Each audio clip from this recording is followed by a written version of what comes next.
Good morning, my dear students. I am Manoj Singh Baghel. I welcome you in this online teaching learning class. Today, we are going to study the chapter number 5th, Ocean Currents, सागरीय धाराएं. Let's recall, थोड़ा याद करो. When does any material flow? कोई पदार्थ प्रवाही कब होता है? When we throw any material in the water, जब हम किसी भी चीज को पानी में डालते हैं या रखते हैं, it flows, वो फ्लो होता है. For example, in rainy season children make a paper boat. बारिश में बच्चे कागज की नाव बनाते हैं. And keep it on water to flow, उसको पानी पर रखते हैं फ्लो करने के लिए. The boat is light weighted, वो बोट जो होती है कागज की बहुत हल्की होती है, साइज में बड़ी होती है, उसका शेप बड़ा होता है लेकिन उसका वेट हल्का होता है. And its shape is bigger, therefore it flows, इसलिए वो फ्लोट करती है, it floats. Second, what happens exactly when it flows? कोई पदार्थ प्रवाही होने का क्या अर्थ है? When the paper boat flows, जब कागज की नाव पानी पर तैरती है, इट मीन्स एक्चुअली इसका मतलब क्या होता है? The water flows, now flow नहीं होती है, वाटर फ्लो होता है.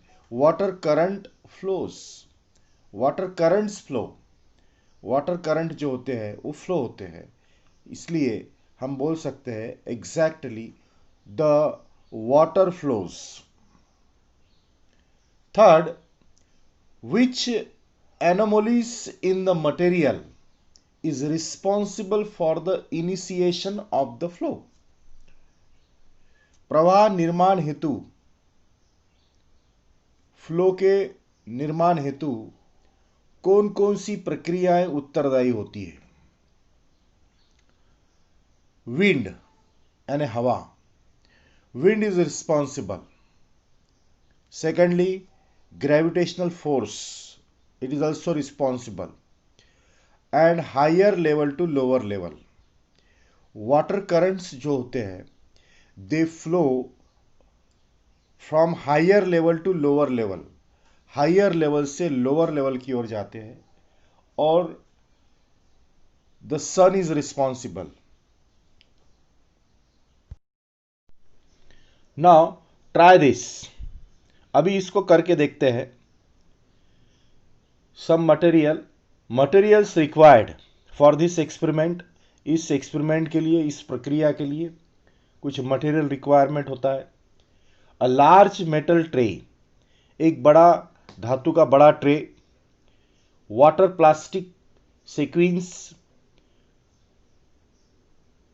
वाटर मतलब पानी पे तैरने वाले रंगीन सितारे. स्पिरिट लैम्प, एक स्पिरिट लैम्प होता है, स्पिरिट की बत्ती. All this things are required, ये सारी की सारी चीज़ें इस एक्सपेरिमेंट के लिए रिक्वायर्ड है. नोट, एक टिप्पणी यहाँ पर दिया है. The following activity should be carried out by students under supervision of teachers. यानी यह गतिविधि अध्यापकों के पर्यवेक्षण में करो और निरीक्षण पर ध्यान दो. ये जो एक्टिविटी है, ये जो गतिविधि है, इस एक्टिविटी को टीचर्स के मार्गदर्शन में करना है और इस गतिविधि में क्या होता है इसको हमको ऑब्जर्व करना है. फिगर आपके सामने दिया है 5.1, आप देख सकते हैं. आपको दो प्रकार के स्टूल दिखाई दे रहे हैं, दो पॉट दिखाई दे रहे हैं. उस एक पहले फिगर में, पहले मतलब चित्र में आपको एक ग्लास, हाथ से पानी डाला जा रहा है ग्लास से. नीचे में एक लैंप लगा हुआ है, स्पिरिट लैंप जिसको बोलेंगे हम, स्पिरिट लैंप, स्पिरिट की बत्ती. एक्चुअली समंदर में जो पानी होता है उसको जो गर्मी मिलती है, जो उष्णता मिलती है, वो सूरज से मिलती है, इसलिए यहाँ पर इस एक्टिविटी में लैंप को बताया गया है. But you have to consider समंदर को अगर कंसिडर करते हैं आप, तो सूरज की उष्णता उसको प्राप्त होती है। और इसके आगे हम इसका एक्सपेरिमेंट मतलब इसकी मतलब ये देखते हैं, एक्सप्लेनेशन देखते हैं। Keep the large metal tray on a stand. धातु के ट्रे को स्टैंड पर रखकर उसमें पानी भरो। After the water becomes still, means fill it with water, उस पानी से उसको भर दिया। And after the water becomes still, पानी कुछ स्थिर होने पर leave the sequins in them, उसमें रंगीन सितारे छोड़ो। आफ्टर सम टाइम, कुछ देर बाद, the sequence will start floating in the water and become still too, कुछ देर बाद पानी पर तैरने वाले सितारे स्थिर हो जाते हैं। ऑब्जर्व ऑल दिस थिंग्स, इन सभी बातों का निरीक्षण करो।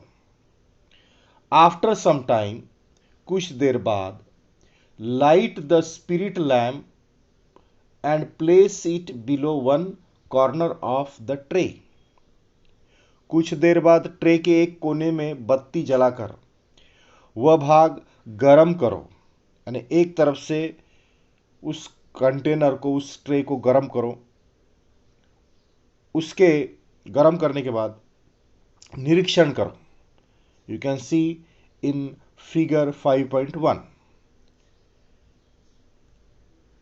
निरीक्षण के बाद अपना मत कक्षा में प्रस्तुत करो और उसके लिए निम्न प्रश्न के उत्तर दो। यानी जैसे ही आपने देखा, on the basis of observation किया, तो ऑब्जर्व व्हाट हैपन्स, क्या होता है यह आपको ऑब्जर्व करना है। Discuss in the class, class में डिस्कस करना है स्टूडेंट के साथ में। And put fourth your opinions, अपने विचार को रखना है। रिगार्डिंग द एक्सपेरिमेंट, इस प्रयोग के बारे में जो आपके मत है, जो आपका विचार है, उसको सबके सामने प्रस्तुत करना है। और इसमें जो सवाल पूछे हैं उसको डिस्कस करना है। Consider the following questions for the same. Now you have to observe the following things. First, what did you understand initially by observing the sequence? प्रारंभ में सितारों के निरीक्षण से क्या समझ में आया? यानी जो प्लास्टिक का, धातु का जो भी ट्रे है, उस ट्रे में जो भी प्लास्टिक के तैरने वाले रंगीन सितारे डाले हैं, उनका निरीक्षण करने के बाद आपके क्या समझ में आया? When the temperature of water started increasing, what changes did you see? पानी के तापमान में वृद्धि होते समय पानी में कौन से परिवर्तन दिखाई देते हैं? जब पानी का तापमान बढ़ता है, उस वक्त उसमें क्या चेंजेस आते हैं, क्या परिवर्तन होता है, इसको आपको ऑब्जर्व करना है। Observe the movement of sequence, जो सितारे आपने डाले हैं प्लास्टिक के, देखो कि सितारों की हलचल कैसे होती है। What conclusion can be drawn from the same? इससे आप किस निष्कर्ष पर पहुंचते हैं? क्या कंक्लूजन आता है, यह आपको ऑब्जर्व करना है। Where can such processes take place on the earth surface? पृथ्वी के धरातल पर, यानी पृथ्वी के मतलब भूमि पर, धरातल पर ऐसी क्रियाएं कहां होती है?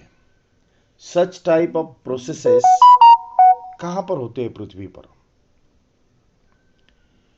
What are those processes? वो प्रोसेसेस, ऐसी क्रियाएं कौन सी है? And why do they happen? और उनके क्या कारण हैं, वो क्यों होती है पृथ्वी के धरातल पर? जियोग्राफिकल एक्सप्लेनेशन, भौगोलिक स्पष्टीकरण देखते हैं। It will occur to you that as the temperature of water increases the plastic sequence move from one place to another. प्रयोग करते समय, ये जो एक्सपेरिमेंट आपको बताया है, इसको करते समय आपके ध्यान में आया होगा कि जैसे जैसे पानी का तापमान बढ़ने लगे वैसे वैसे पानी पर तैरने वाले सितारे भी एक जगह से दूसरी जगह पर जाने लगे हैं। तापमान बढ़ता है, वो जो प्लास्टिक सीक्वेंस है वो एक जगह से दूसरी जगह पर मूव होती है। As the temperature rises the density of water decreases. तापमान जैसे जैसे बढ़ता है वैसे वैसे पानी का घनत्व, डेंसिटी, कम हो जाती है। मतलब तापमान जैसे जैसे बढ़ेगा वाटर की डेंसिटी वैसे वैसे कम होते जाती है। एंड इट बिकम्स लाइटर, इसीलिए वो लाइटर हो जाता है। Now therefore the water having lower temperature which is higher replaces the water with higher temperature. इसलिए कम तापमान वाला पानी अधिक तापमान वाले पानी का स्थान ले लेता है। आफ्टर सम टाइम, कुछ देर बाद, the sequence start moving in a circular motion. कुछ देर बाद तो वो जो प्लास्टिक के सितारे हैं वो वृत्ताकार दिशा में प्रवाहित होने लगते हैं, वो गोल गोल घूमते हैं। There is movement of this sequence because of flow of water. पानी के प्रवाह के कारण ये जो प्लास्टिक के सितारे हैं इसमें हलचल होती है, यही उसका कारण होता है, भौगोलिक कारण है, ये स्पष्टीकरण है। कैन यू टेल, बताओ तो। A very strange incident occurred in the Pacific ocean in the year 1992। वर्ष 1992 में प्रशांत महासागर में एक अजीबोगरीब घटना हुई। A cargo ship sail towards America from Hong Kong. Hong Kong से एक मालवाहक जहाज हांगकांग से अमेरिका की ओर निकला था। मतलब माल लेके जाने वाला जहाज, शिप, हांगकांग से माल लेकर अमेरिका की तरफ जा रहा था।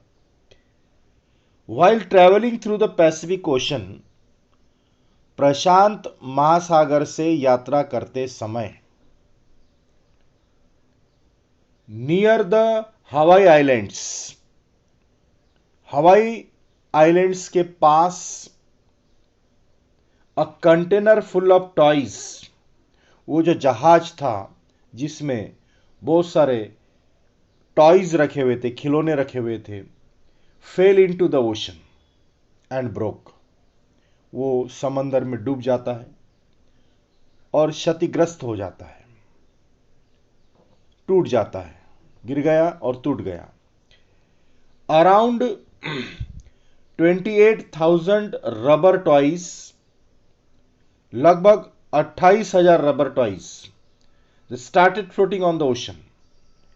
इस कंटेनर में करीब 28,000 रबर के बने हुए खिलौने उस महासागर के पानी पर तैरने लगे। This incident awkward on 10th जनवरी 1992। यह जो घटना है ये 10 जनवरी 1992 में के दिन हुई थी। Now a strange thing happen. इसके बाद एक अजीब घटना देखने में आई। Around the 10 months on 16th November 1992, some of these toys, करीब 10 महीने बाद 16 नवंबर 1992 के दिन इसमें से कुछ खिलौने जो थे, they reached the coast of Alaska, some of them cross the Bering Strait and moved up to the Arctic Ocean by the year 2000. यानी कुछ खिलौने अलास्का के तट पर पहुंच गए, कुछ खिलौने बेरिंग जलडमरू मध्य से अटलांटिक महासागर की ओर बहकर और कुछ बहकर वर्ष 2003 में अमेरिका के पूर्व तट तक पहुंचे। मतलब अलग अलग दिशाओं में वो खिलौने फ्लोट होने लगे और अलग अलग जगहों पर पहुंचने लगे। Some of them also floated to Atlantic Ocean from the Arctic। कुछ जो थे वो आर्कटिक से अटलांटिक ओशन की ओर फ्लोट हो गए। Some of these reach the eastern coast of America in 2003। कुछ खिलौने अमेरिका पहुंच गए ईस्टर्न कोस्ट पर 2003 में। Some of the toys had even reach the European coast. कुछ खिलौने तो यूरोप कॉन्टिनेंट के कोस्ट तक पहुंच गए बाय 2007। इस प्रकार से ये खिलौने हर दिशाओं में फैलने लगे और अलग अलग जगह पर पहुंचने लगे। From the Hawaii islands some toys took the route to Australia. Hawaii द्वीपों से कुछ खिलौने ऑस्ट्रेलिया महाद्वीप की ओर बहते हुए चले गए। You can see in figure 5.2 and 5.3। आप 5.2 और 5.3 में ये सारी चीज़ें देख सकते हैं। हम उसकी भी चर्चा अभी नेक्स्ट स्लाइड में करने वाले हैं। Now you can see in this figure 5.2 map showing the distribution of toys in the ocean. यानी महासागर में जो खिलौने डूबे और तैरने लगे बाद में, वो अलग अलग दिशाओं में जाकर पहुंचे, अलग अलग कॉन्टिनेंट के कोस्ट पे जाके पहुंचे। Now you can see in the figure में देख सकते हैं आप, this is the world map. ये वर्ल्ड मैप है। इसमें आपको America, Asian countries, south America, north America, China, Japan वगैरह साइड, ऑस्ट्रेलिया वगैरह सब कुछ ये दिखाई दे रहा है। नाउ आप देख सकते हैं कि ये जो टॉयज है ये पैसिफिक ओशन में, ये जो जहाज था ये डूबा पैसिफिक ओशन में नियर हवाई islands. While traveling through the Pacific Ocean near the Hawaii Islands, a container full of toys fell into the ocean and broke। Pacific ocean से गुजरते हुए हवाई आइलैंड्स के पास में एक जहाज, एक कंटेनर पूरा खिलौने से भरा हुआ डूब जाता है और क्षतिग्रस्त हो जाता है, टूट जाता है। और उस हवाई आइलैंड से जो खिलौने तैरते हैं और वो अलग अलग दिशाओं में जाते हैं। तो आप देख सकते हैं हांगकांग की ओर एक जा रहा है। ये घटना जनवरी 1992 की है, जो पॉइंट दिया है वहां पर आप देख सकते हैं। उसके बाद कुछ खिलौने सर्कुलर मोशन में घूम रहे हैं, जो एरोज है, जो मतलब यू टर्न जिसने लिया एरो ने, वो सर्कुलर मोशन में घूम रहे हैं। कुछ 1995 में आप देख सकते हैं अलास्का की ओर गए। कुछ नवंबर 1992 में, टाकोमा 1996 में, और घूमते हुए एक कॉन्टिनेंट को पूरा क्रॉस करते हुए नॉर्थ अमेरिका को पूरा क्रॉस करके 2000 और 2003 में यूरोप कॉन्टिनेंट तक पहुंच गए 2007 में, और इधर अफ्रीका कॉन्टिनेंट में भी गए। उसके बाद में ऑस्ट्रेलिया में पहुंचे, और इस प्रकार से आसपास के जितने भी कॉन्टिनेंट थे उनके कोस्टल एरियाज में जाके पहुंचे।